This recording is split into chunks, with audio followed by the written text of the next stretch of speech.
je vous l'ai dit, j'ai annoncé cela depuis plusieurs semaines déjà. Lui, c'est un metteur en ondes, c'est un DJ, c'est un beatmaker, c'est un manager d'artistes, c'est un... Quoi encore? C'est un communicateur. Il fait presque tout dans sa vie et il fait partie de la team On Air. On a décidé que chaque semaine désormais, nous aurons un membre de la team On Air à qui nous allons donner la parole. On va parler de lui, on va parler de sa carrière et on va parler de ce qu'il fait. Alors nous sommes avec Matador Kofi ce soir. Bonsoir Matador Kofi, comment tu vas? Et c'est Gadi Manadia, bonsoir Madjingoko. J'espère que tu vas bien. Moi je vais super bien. Surtout que l'émotion déborde. Mais si tu veux, je te dis pourquoi l'émotion déborde. Mais pourquoi l'émotion déborde, Matador? Est-ce qu'elle nous écoute? Non, du tout. Du tout. L'émotion déborde parce que en fait, tu es en train de réaliser un de mes vœux. Tu vois? Parce que j'ai toujours rêvé que ce soit un grand qui me présente un jour. Parce que j'ai toujours rêvé de ça. Maintenant, pour ceux qui doutent par exemple que Madjingoko c'est qui pour te présenter, non, c'est un grand frère. Moi, il dit que c'est un grand frère. Ouais. Est-ce que c'est... Donc, merci infiniment pour l'opportunité, manager. Ça va tout droit en fait. Oui, avec toi, on parle de ta carrière, Matador. Il faut dire au caméraman que quand quelqu'un parle, c'est la personne qu'on doit filmer. J'ai l'impression que le caméraman, lui, il est perdu. Alors Matador, avec toi, on parle de ta carrière. Comment tu fais pour te retrouver dans le showbiz? Ça te prend par où? Ça te prend que comment? Bon, pour me retrouver dans le showbiz, c'est beaucoup d'années. Jusqu'ici, c'est beaucoup d'années parce que... quand je parle de beaucoup d'années, c'est près de... Tu as longtemps, 2 ans, c'est beaucoup. Non, pas 2 ans, je parle de près de 8 ans déjà, manager. Je parle bien sûr des années 2015-2014 par là. Avec par exemple le premier grand frère qui me dit, je suis sûr que tu peux faire de la radio, c'est le feu. Jean de Grâce Moutassi qui était du côté de la radio Equinox, qui plus tard va également demander le soutien de son confrère, de son collègue, le feu également Didier Patrice Awet, Tony Tosh. Ouais, Tony Tosh avec qui j'ai travaillé à RTM bien quelques mois avant qu'il ne rende l'ami Equinox. Il a eu des promos à Equinox, il nous retrouve à RTM, père à son âme. Ça veut dire que toi, tu as côtoyé uniquement les personnes qui sont décédées. Non, pas ça.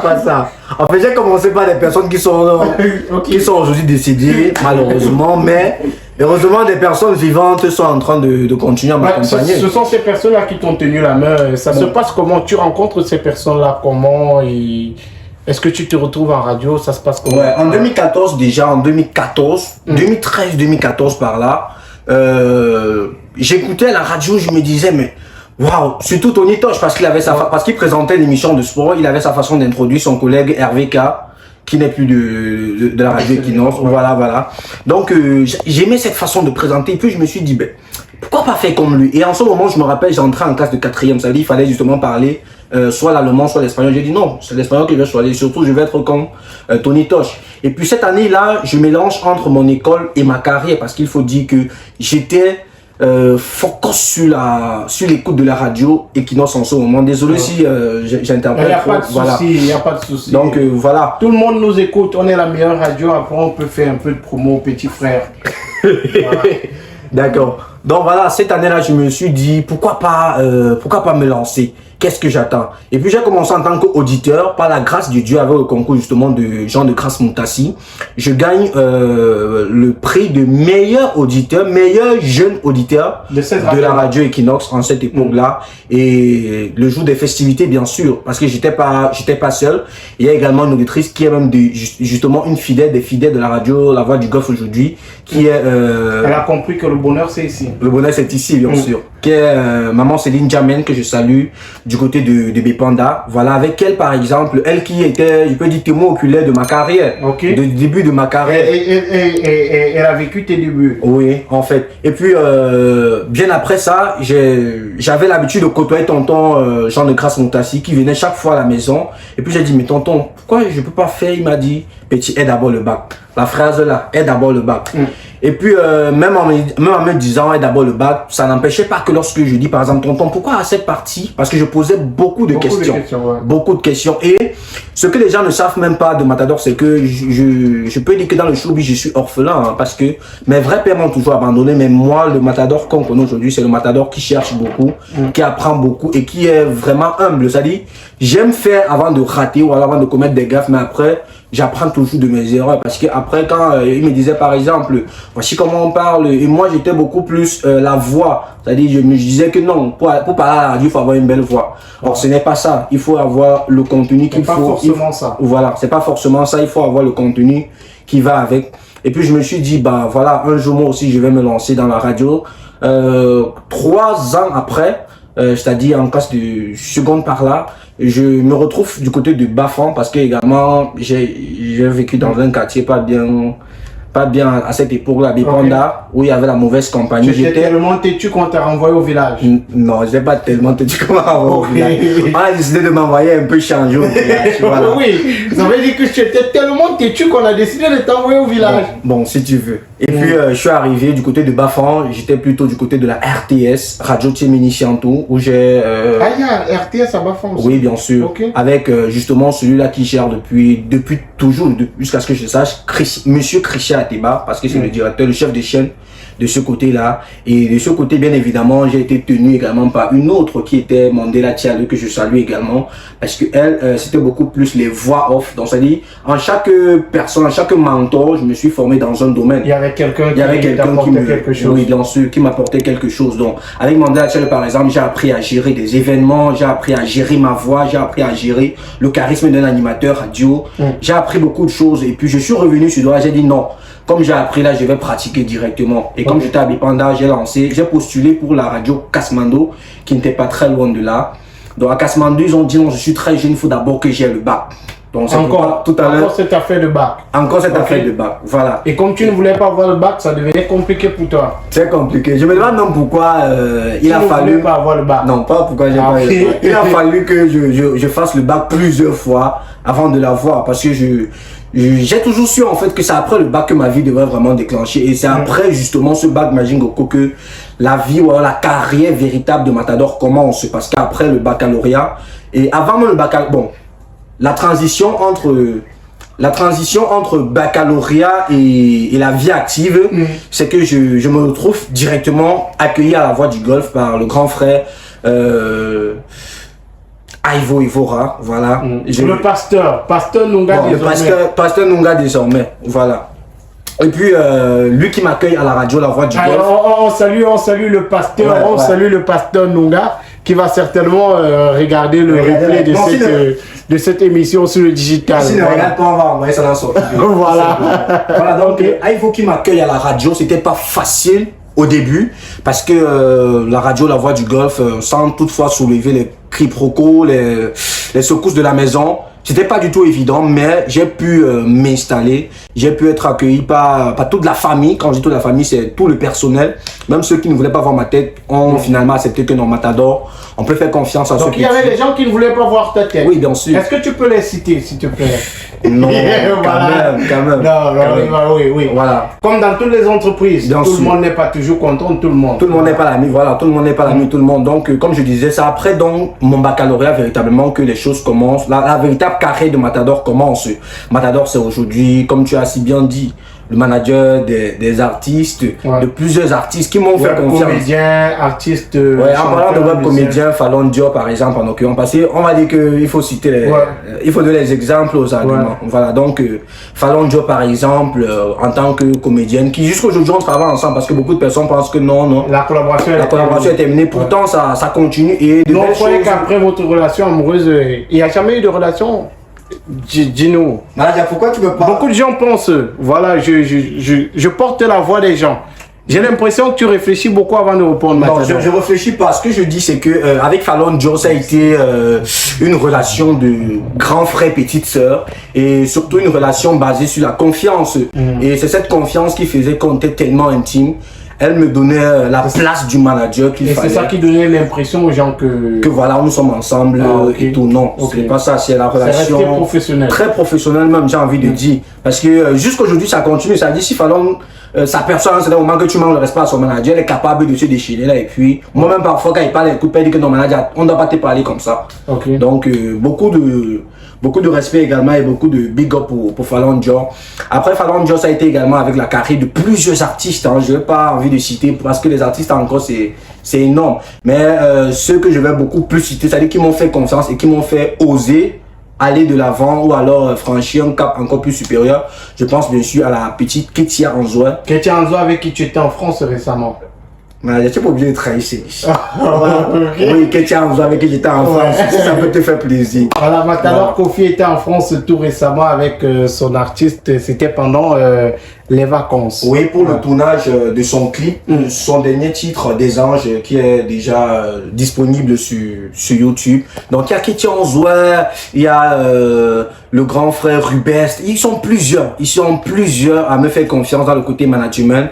Et si on veut rester dans le côté animation radio, il faut dire que c'est également le soutien de plusieurs grands frères, parce que après justement que j'ai été tenu à la Voix du Golfe par Ivo, et je rappelle que je suis toujours à la Voix du Golfe, même si après je collabore pour d'autres médias, je suis toujours à la Voix du Golfe, je suis focalisé, c'est-à-dire que mon cordon ombilical, c'est la Voix du Golfe. T'a donné le son Monsieur Yannick Bézard, libérez le cerveau de cet enfant.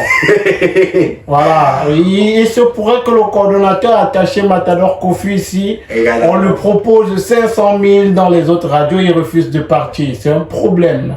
C'est un problème. Voilà, donc après Ivo, il y a eu plusieurs grands frères qui m'ont également soutenu et je ne vais pas manquer la main sur le cœur. Le cœur c'est à gauche, non, manager? Je sais pas. Voilà. Je sais pas le cœur c'est à gauche, la main sur le cœur et les mains comme ça, vous connaissez bien le signe. De remercier vivement Majin Goko. Majin Goko parce que il n'a pas été comme un père pour moi, mais il a été non seulement comme un grand frère qui jusqu'aujourd'hui continue à prendre soin de son petit. Il aime bien me dire mon petit. C'est vrai que je fais souvent pas sciemment de l'énerver, mais il sait comment. Non, mais moi je sais que c'est parce que tu la consommes que tu fais ça. Donc, du coup... Ah non, tu consommes pas. Mais en fait, le gars il a les réactions des gars qui la consomment, non? J'avais consommé ça. Oui, personne ne consomme à la radio. On ne filme pas ici. Voilà. Donc vraiment merci beaucoup à Majin Goko qui, quand je dis merci, c'est pas parce que c'est pour une vantardise, non, c'est parce que lui également a contribué beaucoup, je veux dire beaucoup dans ce qui concerne le côté bâtissement de carrière, si je peux appeler ça comme ça veut dire comment bâtir une carrière, qu'est-ce qu'il faut en fait, parce que c'est vrai, c'est beau, c'est joli de parler à la radio, mais il faut savoir pourquoi est-ce qu'on parle à la radio, il faut savoir ce que ça nous apporte, il faut également savoir gérer et la radio et la vie privée, et tout ça, c'est le soutien de Majin Goko. Il y a même des fois, bon, ça c'est pour des choses intimes, mais merci beaucoup grand frère. Mais moi je suis surpris que Matador lui farote les artistes, il y a quelques semaines il a faroté les gens. À moi, il vient juste te dire les belles paroles. Bon. Matador, farote moi aussi. Tu as besoin que je te farote? Farote-moi, Matador. On va faire quelque chose. On va faire un truc. Hein. Ok. Je vais te faire un dépôt parce que j'ai pas l'espèce. Ok, Matador. Je te donne mon numéro. À l'antenne? Oui, direct. D'accord. Il peut avoir une... Je peux faire ça après l'émission, non? Il n'y a pas de souci, Matador. C'est mieux après l'émission parce voilà, et Matador, je veux dire que... bon, peut-être en offre. Voilà, oui. Peut-être en offre, on va en parler, mais je le disais, c'est un projet que nous sommes en train de mettre sur pied. L'idée, c'est chaque semaine avoir une personne de l'équipe. Pourquoi pas la semaine prochaine, on va Nicoba, en dehors de sa rubrique sport, parler de lui et tout. Merci de nous avoir accordé un peu de ton temps, Matador Kofi. Donc, voilà. Quand les invités viennent ici, ils font 20 minutes, 3 minutes. Quand c'est moi, c'est 2 minutes, 3 minutes. Rentre derrière tes appareils. D'accord. D'accord. Merci manager, merci. Voilà, super. Il faut dire que Matador Kofi, lui, il a engagé une très belle carrière. Il fait beaucoup de belles choses, surtout en backstage, parce qu'après, beaucoup d'animateurs radio aujourd'hui sont derrière les micros. C'est vrai qu'on a des gens qui ont compris qu'on peut être derrière les micros et aussi au devant de la scène. Beaucoup d'animateurs sont derrière les micros, mais ils font de grandes choses. Je parle de Namin Nasta, on parlait de lui tout à l'heure. Lui qui fait partie de la grosse équipe qui va faire venir La Fouine le 24 décembre prochain au Cameroun. Et On Air est partenaire de cet événement-là. Donc on a de ce genre d'animateurs qui ce genre d'animateur qui réalise de grandes choses. Et moi, je te souhaite d'aller plus haut dans ta carrière. Et surtout, le plus important, peut-être dans cette carrière, c'est de connaître où on va. Parce que je pense, moi, personnellement, à mon humble avis, qu'il y a beaucoup d'animateurs qui se sont perdus parce qu'ils ne connaissaient pas. Beaucoup de personnes dans leur vie, en général, qui se sont perdus parce qu'ils ne savaient pas véritablement où ils partaient et parce qu'ils n'avaient pas de vision. Je vais prendre le cas simple de Francis Xavier Ngannou, qui est l'exemple le plus palpable aujourd'hui. C'est quelqu'un qui sort de nulle part, qui aujourd'hui est au toit du monde. C'est parce qu'il avait une vision, il connaissait où il partait. Quand il quitte l'UFC, on a l'impression que c'est un fou, c'est un malade mental, c'est un dézingué. Mais il a une ambition, il a un objectif, il connaît ce qu'il part chercher. Et généralement, ce genre de personnes, vous avez l'impression qu'ils font de mauvais choix, mais quand tu connais où tu pars, tu peux faire des mauvais choix et tu les transformes en très bons choix. Oui, pour ajouter un manager, c'est vrai que je suis habitué à t'appeler manager. Donc pour ajouter rapidement, ce que je veux dire, c'est que malgré le fait que j'entrais dans le monde du showbiz, dans le monde... J'avais déjà peur. Non. Que tu allais nous sortir, j'entrais dans le monde de... Non, pas le monde de là. Donc malgré le fait...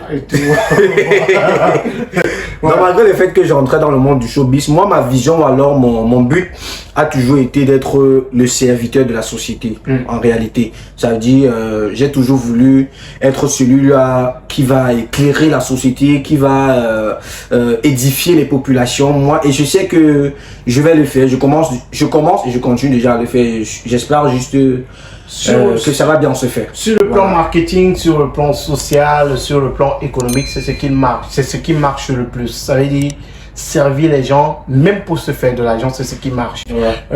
Prends les business qui marchent le plus, ce sont les business qui ont réussi à s'implanter socialement. Ça veut dire que ce sont des business qui répondent à un besoin social. C'est un business qui te permet, qui à la fois aide autrui et qui te donne l'argent. C'est ce qui marche. Servir les autres. Trouver ce dont les autres ont besoin et leur donner cela. Je vais parler du digital. Facebook, YouTube, ce sont des plateformes. TikTok qui a connu son éclosion lors de la période de coronavirus avec des vidéos et tout. Ils se sont rendus compte qu'il y avait des gens qui avaient besoin de se distraire parce qu'ils étaient chez eux, ils s'ennuyaient, ils passaient la journée à se torcher les fesses. Donc on a créé un truc, on leur a donné ce dont ils avaient besoin et aujourd'hui on a une plateforme qui est au sommet. Une plateforme qui fait aux gens de dire tapoter. Oui, voilà, et tu es un grand influenceur sur TikTok également. On va donner tes plateformes pour sortir, Matador Coffee. Oui, on se retrouve comment sur Facebook, Matador Coffee officiel. Sur Facebook, il y a d'avoir beaucoup de comptes, mais mon compte, ma page. oui, parce qu'avant j'étais aussi informaticien, donc ma page donc, vraiment. Tu crées les faux comptes. Non, c'est pas tu crées les faux comptes pour insulter les actifs. C'est pas ce que j'ai dit. Ok. Donc, ma page officielle, que c'est moi-même qui suis le community manager là-bas. C'est Matador Coffee officiel. Ça, c'est mon Facebook. Mon TikTok, c'est Matador Coffee ou alors Omba Mileke MK. Quoi d'autre, mon WhatsApp, non? Bon, WhatsApp, ton WhatsApp, il peut avoir une jolie petite fille qui veut, ou il peut avoir des personnes, d'autant plus que je suis célibataire. Voilà, qui auraient besoin de tes services, un de ces quatre. Ton numéro professionnel? Oui, mon professionnel, c'est le 659 05 56 86. Les amis, ce soir sur la radio, on avait Matador Coffee. Il est technicien pour On Air. Il est DJ, pas technicien. Voilà, il est DJ pour On Air et aussi à temps partiel faroteur dans l'émission. Voilà. Donc, il était avec nous. Merci Matador. Merci Magic. Merci à tous les auditeurs de la radio La Voix du Coffee et surtout les auditeurs de On Air. Voilà, on te souhaite un excellent week-end.